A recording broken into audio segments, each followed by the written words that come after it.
Sejam muito bem-vindos ao canal. Afinal, o que somos nós? A Márcia é comerciante e vive em São Paulo. Quando ela tinha 17 anos, ela estava saindo da academia, estava atrasada e uma amiga ofereceu carona na sua moto. Lá foram elas. Porém, elas não chegaram a andar nenhum quarteirão. Aconteceu uma situação que a gente prefere nem falar aqui e simplesmente convidar vocês para assistirem a entrevista da Márcia. É uma entrevista linda, onde ela dá muitos detalhes sobre a sua EQM e também nos conta o que aconteceu depois, experiências também muito lindas. E também responde as nossas perguntas. Essa entrevista foi dividida em duas partes, ambas publicadas hoje, sendo que na primeira parte ela nos conta a sua EQM e na segunda parte ela nos conta as experiências que teve depois da EQM e também responde as nossas perguntas. Aproveito aqui para fazer uma sugestão para vocês. Vocês já perguntaram aos amigos, familiares, pessoas que vocês conhecem, se elas já tiveram ou se conhecem alguém que já teve uma EQM? Vocês vão se surpreender em como essas experiências são mais comuns do que a gente imagina. E se gostarem, por favor, deem o seu like, compartilhem, se inscrevam no canal, isso ajuda e muito a mensagem chegar a mais pessoas. Vocês vão amar. Bom proveito!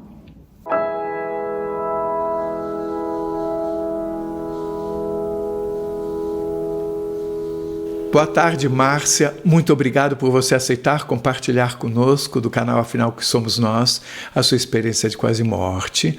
Outras experiências que você também queira compartilhar conosco.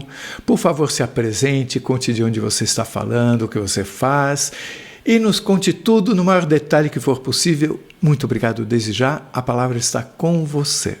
Oi, Carlos, eu sou Márcia Morchedi, tenho 51 anos, sou aqui da Zona Norte de São Paulo, comerciante, filha de sírios, e realmente eu tenho uma experiência muito forte que sempre compartilhei com as pessoas que eu amo, com amigos, porque eu acho que as pessoas têm que saber que existe algo a mais, porque eu soube que existe algo a mais e isso me dá força para viver e entender um pouco mais sobre tudo, sabe? E então vamos lá, eu vou contar para você. Eu tinha 17 anos, fazia academia e saí da academia correndo, estava atrasada e uma amiga minha, Andréia, estava para sair de moto e me ofereceu carona, porque me viu atrasada, e eu falei, não, Andréia, meu pai e minha mãe me matam se me ver chegando de moto. Ela falou, eu te deixo na esquina antes da sua casa. Eu falei, então tá bom. Subi na moto e não andei um quarteirão, porque no farol, depois da academia, vieram 2 assaltantes para pegar a moto. E aí mandaram a gente sair da moto, eu saí, ela ficou, não quis entregar a moto, eram umas 9h30 da noite, eles bateram nela e ela caiu no chão e eles gritavam e um deles falou, mata logo, xingando, usando palavras de baixo nível e tudo. E eu de pé, olhando aquilo tudo, desesperada, eu não me mexia, sabe? Era horrível aquilo. Só que aí um deles engatilhou a arma e mirou na cabeça dela aqui. E aquele barulho do gatilho me fez chutar a mão dele e a bala pegou fora da cabeça dele. E o outro instantaneamente apontou a arma para mim, riu. Eu lembro dele rindo, ele colocou a arma em mim, como ele estava muito perto, ele brincou com a arma ainda no meu corpo, ele falava aqui ou aqui eu vou atirar. Aí eu olhava para ele, eu tinha 17 anos, mas com a cabeça de 12, eu era muito infantil, sabe? E eu olhava e falava, mas ele vai atirar, eu não fiz nada para ele, sabe? E naquele momento ele falou, vou atirar aqui, que é o coração. E ele apertou a arma no meu corpo, quando ele engatilhou eu virei. Quando eu virei, pegou do lado direito. Como ele estava apertando no meu corpo, a bala desceu. Ela não varou no meu corpo, ela desceu. Logo eu parei de respirar direito, porque pegou meu pulmão. E as dores foram só aumentando, era como se os meus ossos estivessem todos quebrando. A dor foi inexplicável. A bala 22 andou por todo o meu corpo, ricocheteou meu intestino, vários órgãos, foram 7 órgãos. E a bala perdeu força depois de tirar 3 pedaços da minha coluna. E eu tenho ela alojada hoje. Caída no chão, eu ouvi eles descarregarem a arma e eu achava que era tudo em mim, na verdade. Depois eu soube que uma foi nas minhas costas, onde parou na mochila, que eu estava com a minha mochila e da Andréia. A outra foi nela, na perna dela, varou a batata da perna dela. E eles fugiram com a moto. Né, as outras balas ficaram no asfalto, fugiram com a moto. Logo, um dos colegas que saiu da academia saiu gritando: a Márcia tomou um tiro. Coincidentemente, um médico que também fazia academia, pai das minhas amigas da academia, veio correndo, médico, me viu no chão, junto com meu namorado na época. Pararam um carro e me viram para me levar para o hospital, né? Só que, enquanto eles faziam isso, eu sentia muita dor, Carlos. Era uma dor e eu não podia falar. E naquele momento, tudo é muito... Você não ouve normalmente, os olhos não enxergam, mesmo com os olhos abertos, sabe? E eu conversei uma frase. E eu disse: Jesus, me faz desmaiar, tá doendo muito. E eu não lembro mais nada. Eu realmente desmaiei. Eu acordei com o Dr. Sidney, esse médico, o Dr. Sidney Federman, que eu tenho amizade até hoje. Um senhor que eu tenho um amor enorme, respeito e amor por ele e toda a família. Ele me levou no hospital onde ele trabalhava, que a rapidez fez com que eu me mantesse viva, junto com o meu namorado. Ele já foi entrando no hospital, e quando eu senti a luz do hospital, eu ouvi ele gritando, porque aí ele viu o furo, e ele achou que era no coração, e ele gritou. Ele falou: meu Deus, ela tomou um tiro no coração. E aí eu lembro do meu namorado se batendo, o barulho dele se batendo na parede, aquele grito. E naquele momento eu relaxei, porque eu só pensei em Deus, assim. Eu me entreguei ao que eu estava vivendo. Eu não tinha o que fazer. E eu fui... eu lembro daquela correria para o centro cirúrgico, de eu sentir uma quentura no meu braço, que foi quando eles cortaram a sangue frio para tentar colocar sal na minha veia, porque eu estava com a pressão 0 já. Eu tive várias paradas durante todo esse trâmite. E... lá no centro cirúrgico, eu voltava, desmaiava. Eu lembro de ficar com medo deles começarem a cortar minha roupa e eu pensar: ai meu Deus, eu ainda tô acordada, eles vão me abrir e eu vou sentir. Coisas assim infantis, né? Mas eu logo apaguei, né? E esses detalhes que aconteceram durante todo aquele horror, aquela correria dos médicos, o Dr. Sidney gritando... De repente, eu me vi no canto da sala cirúrgica. No canto mesmo, na quina e no alto. E eu estranhei, porque eu não vi o meu corpo, mas eu vi vários médicos em cima de mim. E eu sabia que era meu corpo que estava ali.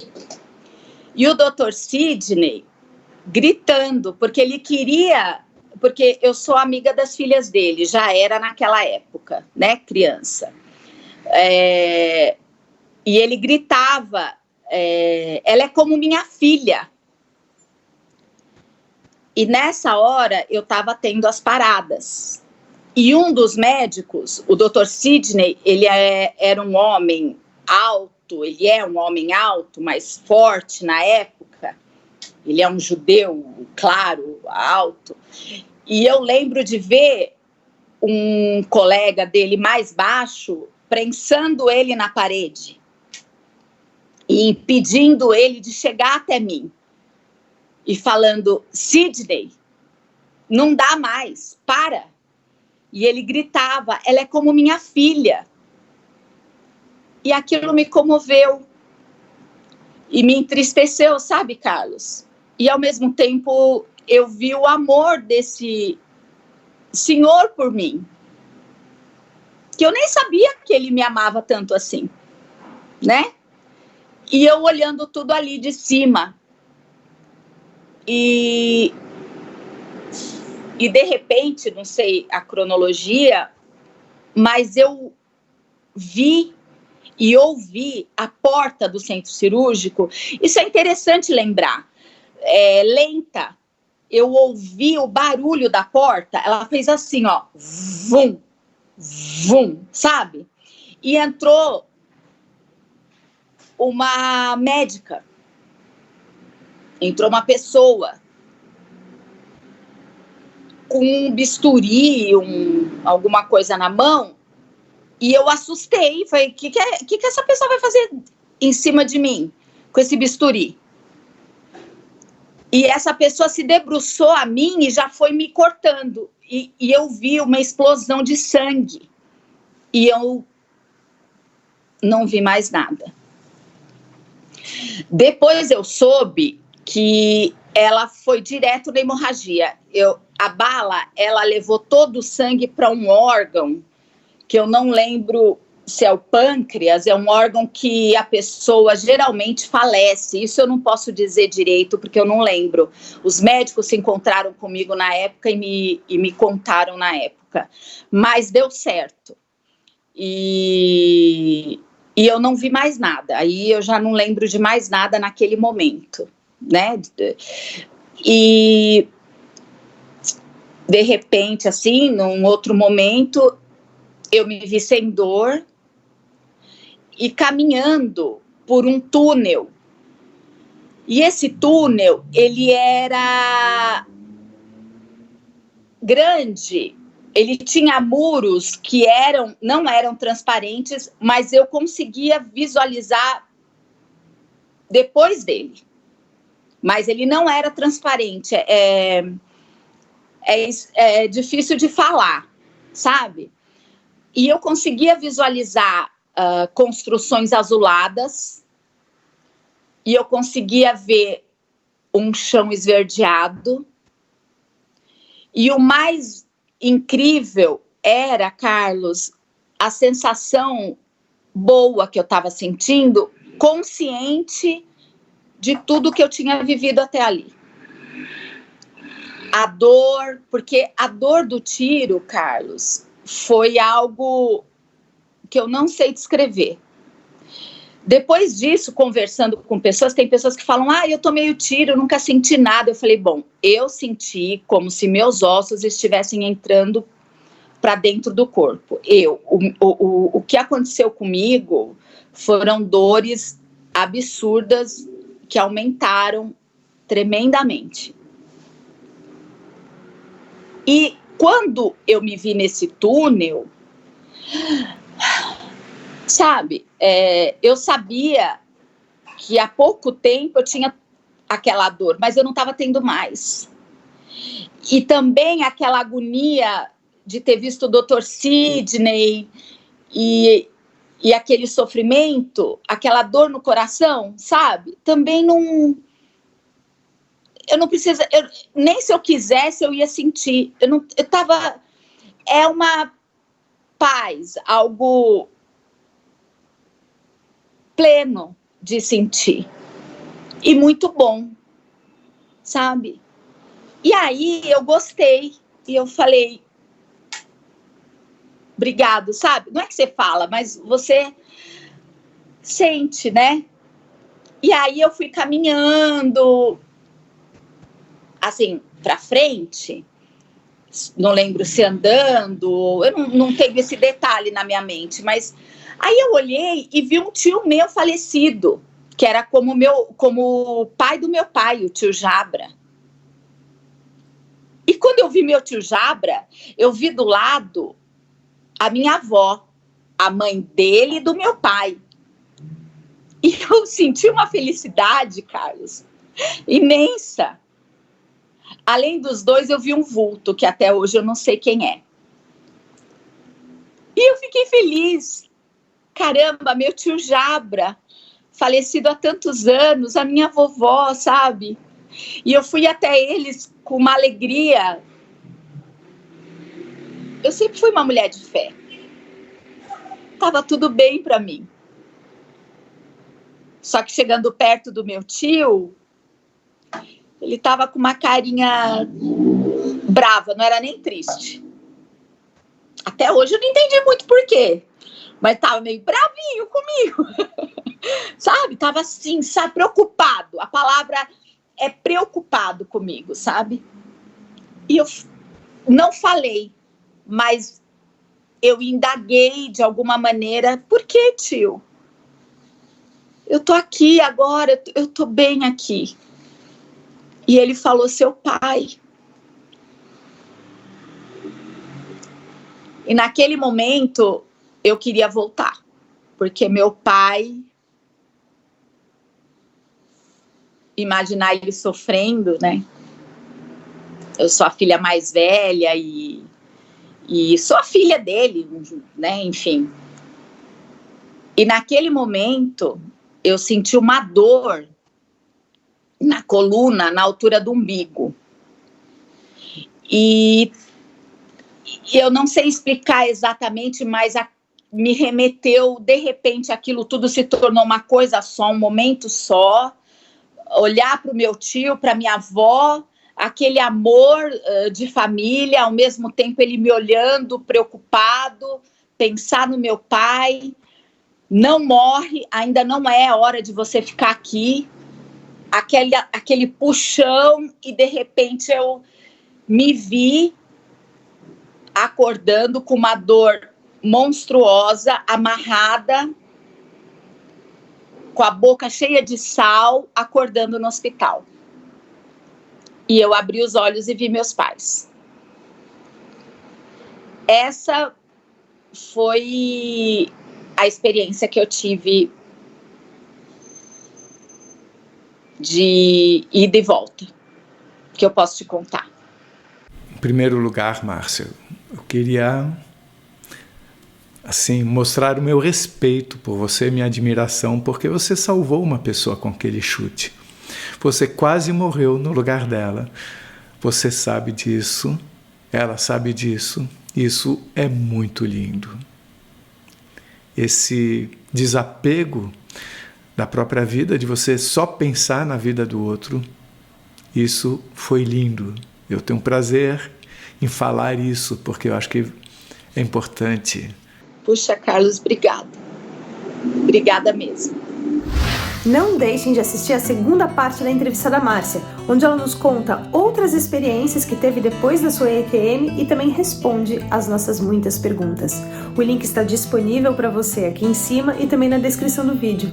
Se você gostou, por favor, se inscreva no nosso canal, dê likes, faça comentários, compartilhe com seus amigos, toca o sininho que assim você sempre fica sabendo quando chega vídeo novo saído do forno. E se você tem alguma dúvida ou passou por uma EQM e gostaria de compartilhar a sua história com o mundo, por favor, nos escreva. O nosso e-mail é afinal.oquesomosnós@gmail.com. Essa é uma nova fronteira do conhecimento humano. Vamos juntos atravessá-la?